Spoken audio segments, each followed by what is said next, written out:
Hi friends, story of nights के इस episode में आपका स्वागत है। रात के अंधेरे में रवि अपनी कार को दौड़ाए जा रहा था।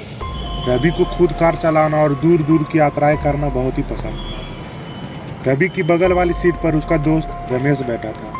वे दोनों मुंबई से मैहर भगवती के दर्शन के लिए जा रहे थे। रवि के माता पिता ने लाख समझाया कि बेटे, इतनी लंबी दूरी तुम लोग ट्रेन से सफ़र करो, पर रवि माना नहीं और अपने दोस्त के साथ कार से ही हो लिया। रात के करीब 2 बजे होंगे। कार सड़क पर भागी जा रही थी। रह रह कर इक्के दुक्के ट्रक भी गुजर रहे थे। अचानक कार में कुछ गड़बड़ी मालूम हुई और रवि ने सड़क किनारे कार रोक दी। रवि कार से नीचे उतरकर बोनट खोला और जांच पड़ताल करने लगा। उसका दोस्त रमेश कार में ही बैठा रहा। काफ़ी दूर इधर उधर देखने के बाद रवि ने रमेश से कार को चालू करने के लिए कहा, पर यह क्या, रमेश तो बार बार चाबियां घुमा रहा था, पर अब कार स्टार्ट होने का नाम ही नहीं ले रही थी। इतनी रात को वे दोनों क्या करें, कुछ समझ में नहीं आ रहा था। अचानक रमेश के दिमाग में ख्याल आया और वह सड़क पर खड़े होकर इक्की दुक्की आने जाने वाली गाड़ियों को रोकने के लिए हाथ से इशारा करने लगा, पर कोई गाड़ियां रुकने का नाम ही नहीं ले रही। ऐसा भी हो सकता है कि रात का समय और सुनसान इलाका होने के कारण कोई रिस्क लेना नहीं चाहता हो, क्योंकि हाईवे आदि पर रात को लूटपाट आम बात थी। अचानक उन्हें एक कार उसके पास आती रुकी हुई दिखाई दी। बाबा आदम के समय की कार लग रही थी, या यूं कहें जैसे किसी राजा महाराजा की कार हो। कार के रुकते ही रवि भागकर उस कार के पास गया।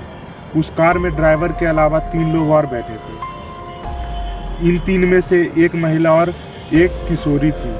रवि ने कार में बैठे लोगों से कहना शुरू किया कि मेरी कार खराब हो गई है, कहीं अगर आसपास में कोई बस्ती हो या गैराज हो तो वहां तक उसे पहुंचा दिया जाए। उसकी बात को सुनते ही उस कार का ड्राइवर नीचे उतरा और अपनी कार की डिक्की में से एक पतला वायर निकाला। रवि कुछ समझ पाता तब तक वह ड्राइवर अपनी कार से रवि की कार को बांध दिया था। कार को बांधने के बाद उस ड्राइवर ने इशारे में रवि को अपनी स्टीयरिंग सीट पर बैठने का इशारा किया। रवि के स्टीयरिंग पर बैठते ही रमेश भी रवि की बगल वाली सीट पर बैठ गया। अब उनकी कार को खींचते हुए वह पुरानी कार एक कच्चे रास्ते से आगे बढ़ने लगी। रवि और रमेश निश्चिंत लग रहे थे। उन्हें किसी भी प्रकार का डर नहीं लग रहा था, क्योंकि इस पुरानी कार के यात्री समृद्ध घराने के लग रहे थे। लगभग 15-20 मिनट के बाद उनकी कार एक पुराने हवेली के सामने खड़ी थी। रवि और रमेश अपनी कार से उतर चुके थे। दूसरे कार से उनका ड्राइवर निकला और रोबदार आवाज़ में बोला कि आप लोग अंदर चले, अभी मैकेनिक बुलाकर आपके कार को ठीक करा दिया जाएगा और उसके बाद आप लोग अपने रास्ते पर निकल जाइएगा। रवि और रमेश कुछ कहे बिना उस ड्राइवर के साथ उसी पुरानी हवेली में प्रवेश कर गए। हवेली बहुत ही बड़ी थी और बहुत ही पुरानी लग रही थी, और एक बात रवि और रमेश को चौंकाने वाली थी कि इतने समृद्ध लोग के रहते हुए यह हवेली इतनी गंदी क्यों लग रही है। जगह जगह झोले लटके हुए थे, अजीब प्रकार की बदबू भी आ रही थी। रवि और रमेश कसकर एक दूसरे का हाथ पकड़े उस बूढ़े ड्राइवर के पीछे पीछे हवेली के अंदर ही चले गए। अचानक हाथ में चिराग लिए एक अधेड़ महिला आई, जो थोड़ी सी डरावनी लग रही थी। उसने इशारे ही इशारे में उस ड्राइवर से कुछ कहा। वह ड्राइवर रवि और रमेश को उस अधेड़ महिला के पीछे जाने का इशारा करते हुए खुद ही दूसरी तरफ चला गया। वह अधेड़ महिला उन दोनों को लेकर एक बड़े कमरे में दाखिल हुई। यह कमरा काफ़ी अच्छा था, पर यह चौंकाने वाली बात लग रही थी कि इस पुरानी गंदी हवेली में इतना सुंदर सुसज्जित कमरा कैसे हो सकता है। वह कमरा दूधिया प्रकाश से भरा था, पर यह प्रकाश कहाँ से आ रहा था कुछ पता नहीं चल पा रहा था। रवि और रमेश उस कमरे में लगी आलीशान कुर्सियों पर बैठ गए। उनकी आव भगत शुरू हो गई थी, पर अब उन दोनों को बहुत सी बातें अजीब लग रही थी। अब उस बड़े कमरे में कम से कम 12 से 15 लोग जमा हो गए थे।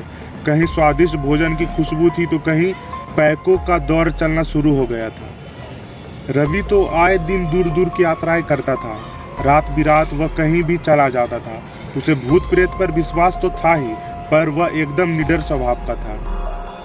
वह अपने आप को माँ मेहरावाली का बहुत बड़ा भक्त मानता था और वर्ष में कम से कम 2 बार माँ के दर्शन अवश्य करता था। उसके गले में माँ की एक माला हमेशा लटकी रहती थी और साथ ही उसके शर्ट की ऊपरी जेब में एक छोटा सा दुर्गा चालीसा।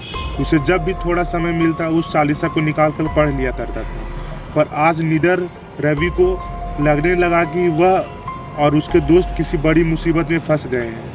उसके आसपास के लोगों का व्यवहार कभी कभी अजीब चौंकाने वाला होता। रवि फिर भी डरा नहीं और हिम्मत से काम लिया।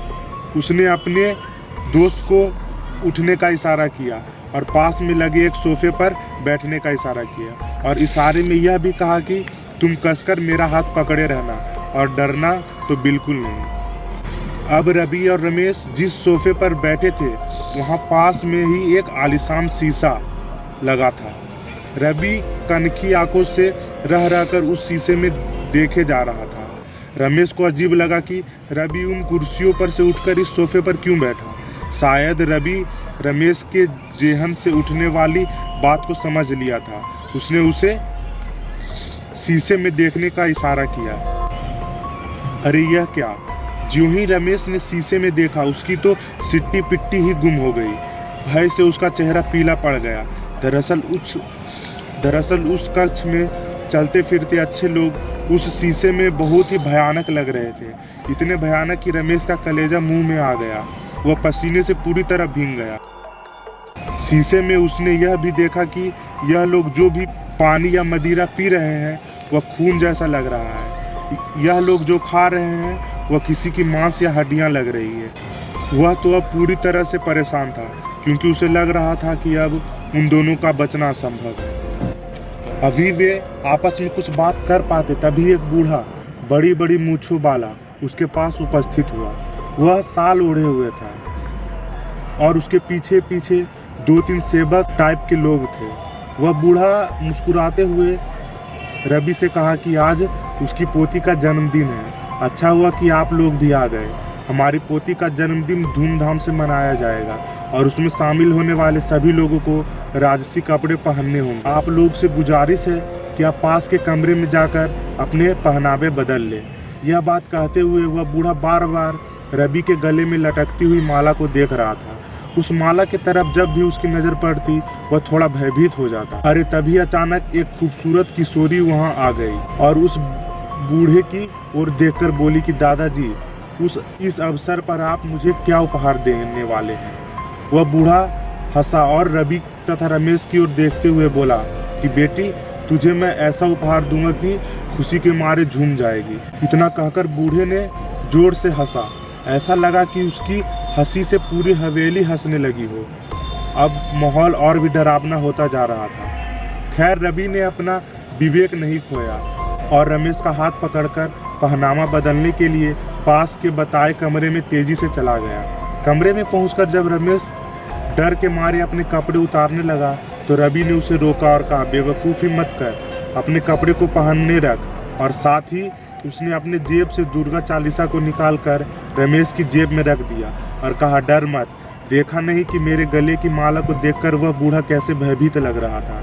अब उन दोनों ने वहां रखे कीमती राजसी कपड़ों को अपने पहने हुए कपड़ों के ऊपर ही पहन लिए।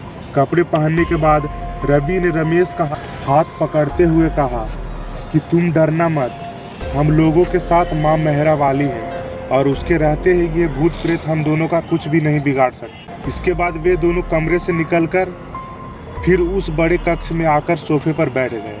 देखते ही देखते पार्टी शुरू हो गई। उस बूढ़े की पोती किसी राजकुमारी से कम नहीं लग रही थी, पर उसी को शीशे में देखने पर वह एक महाकुरूप डरावनी साया के रूप में तब्दील हो जा रही थी। वह किशोरी प्रसन्न मन से रवि के पास आई और उसके कंधे पर हाथ रख दी। अरे यह क्या! कंधे पर हाथ रखते ही ऐसा लगा कि जैसे उस किशोरी को 440 वोल्ट का करंट लगा हो। अभी कोई कुछ समझ पाता तब तक वह बहुत दूर जाकर गिर गई। रवि सब समझ रहा था। उसे लगा कि यह जरूर उसके गले की माला के कारण हुआ है। उस किशोरी के दूर गिरते ही कई भूत प्रेत उसे उठाने में लग गए, जबकि वह बूढ़ा दौड़कर रवि के पास आया और थोड़ी तेज आवाज पर डरते हुए बोला, मैंने आपसे कहा था कि आप अपने कपड़े उतारकर हमारे यहाँ के कपड़े पहने, पर आपने नहीं माना। आप अपने गले में जो माला पहने हैं उसे भी उतार कर रख दीजिए। यही हमारे यहाँ की प्रथा है। रवि ने ना में सर हिलाते हुए कहा कि किसी भी हालत में वह उस माले को नहीं उतारेगा, और इतना कहते ही वह रमेश का हाथ पकड़कर वहीं खड़ा हो गया।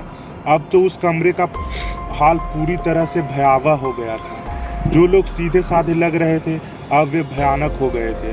कुछ के तो बड़े बड़े दांत बाहर निकल आए थे, तो कुछ अजीब हरकतें करते हुए रवि और रमेश को डराने की कोशिश कर रहे थे, पर किसी की हिम्मत नहीं हो रही थी कि उन दोनों के पास आए। रवि ने रमेश से कहा कि लगभग सुबह होने वाली है और सुबह होते ही यह भूतिया माया दूर हो जाएगी, इसलिए हमें कुछ समय और निडरता के साथ इनका सामना करना है। इसके बाद वे दोनों फिर से वहीं सोफे पर बैठकर आंख बंद करके माँ मेहरवाली भगवती की गुहार लगाने लगे। उसके अगल बगल से बहुत सारी आवाज़ें चीख पुकार आ रही थी, पर वे इन सबसे बेखबर होकर बस माँ का नाम लिए जा रहे थे। कुछ समय के बाद अचानक आवाज़ें आनी बंद हो गई। रवि और रमेश ने अब अपनी आंखें खोल दी। वह वहाँ उन दोनों के अलावा अब कोई नहीं था। अरे हवेली भी तो नहीं थी, तो क्या ये दोनों सपना देख रहे थे? खैर वे दोनों उठे और वहाँ से चलने को तैयार हुए। सुबह होने वाली थी और सूरज की आभा उस जंगल में धीरे धीरे फैलनी शुरू हो गई थी। अचानक रवि कार के पास गया और दरवाज़ा खोलकर बैठ गया। उसने कार को स्टार्ट की तो वह बिना देर किए चालू हो गई। अब उसके बगल में रमेश भी बैठ चुका था। वे जंगल से बाहर निकलकर एक कच्चे रास्ते पर हो लिए। कुछ दूर आगे चलने पर उन्हें एक चाय की टपरी दिखाई दी। रवि ने वहीं अपनी कार रोक दी और कार से उतरते ही टपरी में आ गया। टपरी में आते ही दुकानदार थोड़ा डर गया और रवि की तरफ देखकर बोला, साहेब आप लोग सुबह सुबह इस जंगल में क्या कर रहे थे? कहीं आप लोग रात को तो। रवि एक टूटी बेंच पर बैठते हुए उस टपरी वाले को अब तक की सारी घटना सुना दी। दुकानदार ने एक लंबी सांस लेकर कहा कि अच्छा हुआ कि आप लोग सही सलामत बच गए, नहीं तो कई सारे लोग इन भूत प्रेतों के शिकार हुए हैं। उसके बाद वे दोनों मैहर भगवती के दर्शन के लिए चले गए। दोस्तों आपको ये कहानी कैसी लगी हमें कमेंट सेक्शन में ज़रूर बताएं, तथा और भी इसी तरह की रहस्यमयी तथा रोचक कहानियों के बारे में जानने के लिए हमारे चैनल को लाइक, सब्सक्राइब तथा शेयर करना